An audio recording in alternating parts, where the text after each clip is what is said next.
नमस्कार दोस्तों, कैसे हैं आप सभी। उम्मीद करता हूं कि आप सभी बढ़िया होंगे। दोस्तों, आज की क्लास में हम लोग पढ़ेंगे छपे पाठ का मस्ट इम्पॉर्टेंट वस्तुनिष्ठ प्रश्न। यानी आज की क्लास में हम देखेंगे वैसे प्रश्न जो संभवतः एग्जाम में पूछे जाएंगे। तो चलिए क्लास की शुरुआत करते हैं और देखते हैं प्यारा सा पाठ से प्यारा प्यारा सा वस्तुनिष्ठ प्रश्न। जैसे आप सब जानते हैं विद्यार्थी, क्लास 12 बिहार बोर्ड का जो हिंदी पुस्तक है उस पुस्तक का नाम है दिगंत भाग 2। और इसी पुस्तक का ये काव्य खंड है जिसका नाम दिया हुआ है छपय। ठीक, काव्य खंड का ये चौथा चैप्टर है जिसका नाम है छपय। यहाँ पर आधा प और होगा। ठीक, अब हुआ छपय। ठीक, और इसी पाठ का वस्तुनिष्ठ प्रश्न देखने वाले हैं। तो चलिए देखते हैं दोस्तों पहला प्रश्न इस पाठ का। क्या देखिए दिया है, सभी विद्यार्थी पढ़िए। दिया है कि छपय शीर्षक के रचयिता कौन है। छपय शीर्षक के रचयिता कौन है। दिया है सूरदास, कबीरदास, नभादास, तुलसीदास। तो बताइए प्यारे क्या होगा इसका आंसर। तो इसका राइट आंसर होगा सी, यानी नभादास। याद रखना है विद्यार्थी, नभादास जो है ये छपय पाठ के रचयिता है। चलिए अगला प्रश्न देखिए। दिया है कि नभादास की कौन सी रचना है। कौन सी रचना है भाई साहब। करबक है, कबित है, उषा है या छपय है। अभी तो हम बात कर रहे हैं छपय को लेकर, जिसके लेखक हैं नभादास। तो राइट आंसर क्या होगा, D for dog. Right answer होगा विद्यार्थी इसका डी। चलिए अगला प्रश्न दिया है कि नभादास किस धारा के कवि थे। किस धारा के। देखिए तो ऑप्शन दिया हुआ है निगुण धारा, सद गणोपासक राम भक्त धारा, सगुण धारा, या दिया है इनमें से कोई नहीं। तो इसका राइट आंसर होगा विद्यार्थी सत गणोपासक राम भक्त धारा। ठीक, याद रखिएगा विद्यार्थी, इसका राइट आंसर होगा बी। चलिए अगला प्रश्न देखिए, कह रहा है कि नभादास किसके रामकालीन थे। यानी किसके समय के ये कवि रह चुके हैं। कबीरदास के समय के, सूरदास या तुलसीदास, या इनमें से कोई नहीं। तो इसका राइट आंसर होगा विद्यार्थी सी, यानी तुलसीदास के समकालीन जो है ये भी कवि रह चुके हैं जिनका नाम है नभादास। अगर विद्यार्थी आपको भी प्रश्न के उत्तर पता चल जा रहा है कि इस प्रश्न का ये उत्तर होगा तो कमेंट बॉक्स में जरूर बताइएगा। ठीक, बढ़ते हैं अगला प्रश्न की तरफ। देखते हैं अगला प्रश्न क्या दिया है। कह रहा है कि नभादास का जन्म कब हुआ था। बताइए 1550 ईस्वी में, 1570, 1560 या 1565। तो ये विद्यार्थी माना जाता है, अनुमानित है कि नभादास का जन्म जो है शायद 1570 के करीब में हुआ होगा। ठीक, ये अनुमानित है। राइट आंसर होगा विद्यार्थी 1570। चलिए अगला प्रश्न देखिए। कह रहे किसकी कविता को सुनकर कवि नभादास सिर झुका लेते हैं।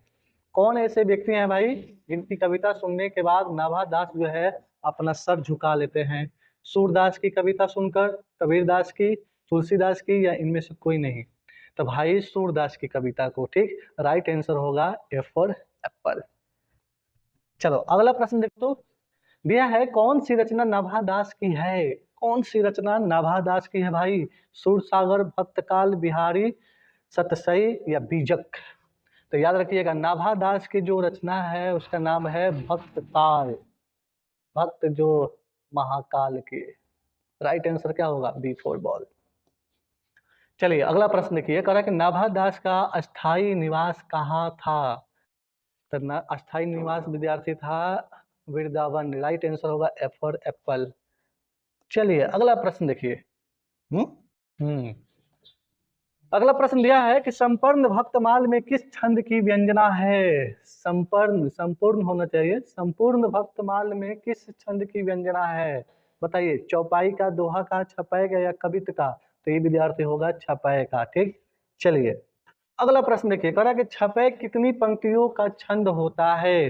तो 6 पंक्तियों का होता है। ठीक है, राइट आंसर होगा सी फॉर कैट।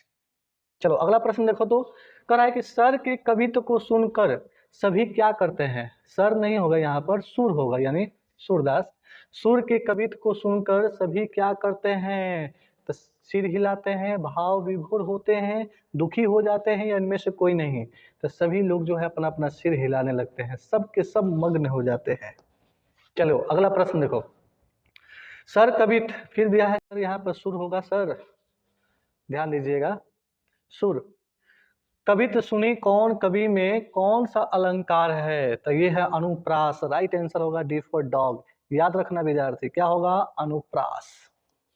चलो अगला प्रश्न देखो तो, दिया है कबीर किस में भेद नहीं करते हैं, अमीर गरीब में, अच्छे बुरे में, गोरे काले में, हिंदू मुसलमान में। तो विद्यार्थी ये होगा भेदभाव नहीं करते हैं, पूछ रहा है प्रश्न नहीं करते हैं, तो क्या होगा, राइट आंसर होगा डी फॉर डॉग, यानी हिंदू मुसलमान में।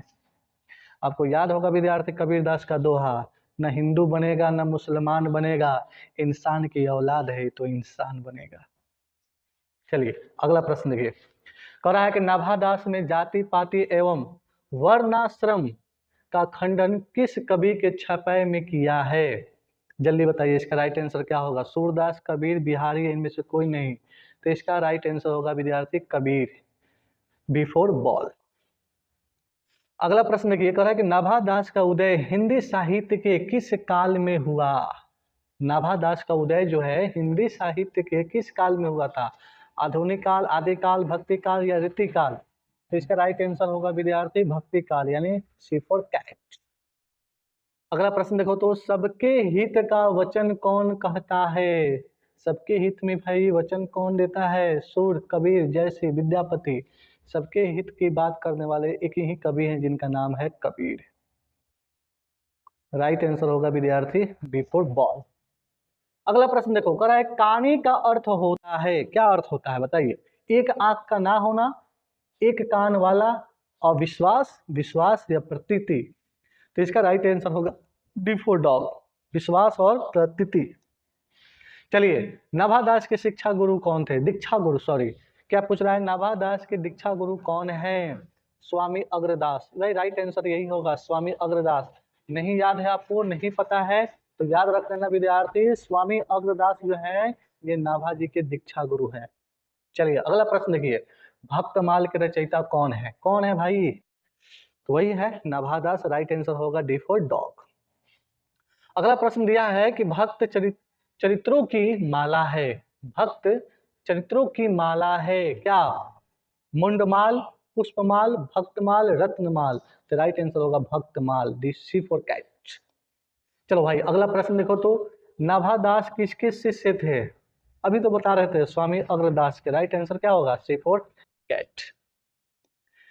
कबीरदास किस शाखा के कवि हैं बताइए जल्दी, कबीरदास जो हैं किस शाखा के कवि हैं, सगुण शाखा के, निर्गुण शाखा के, सर्वगुण शाखा के, इनमें से कोई नहीं। तो इसका राइट आंसर होगा विद्यार्थी सगुण शाखा के। राइट आंसर होगा ए फॉर एप्पल। अगला प्रश्न देखिए, नाभादास किस काल के कवि थे, किस काल के भाई, भक्ति काल के। राइट आंसर क्या होगा, ए फॉर एप्पल।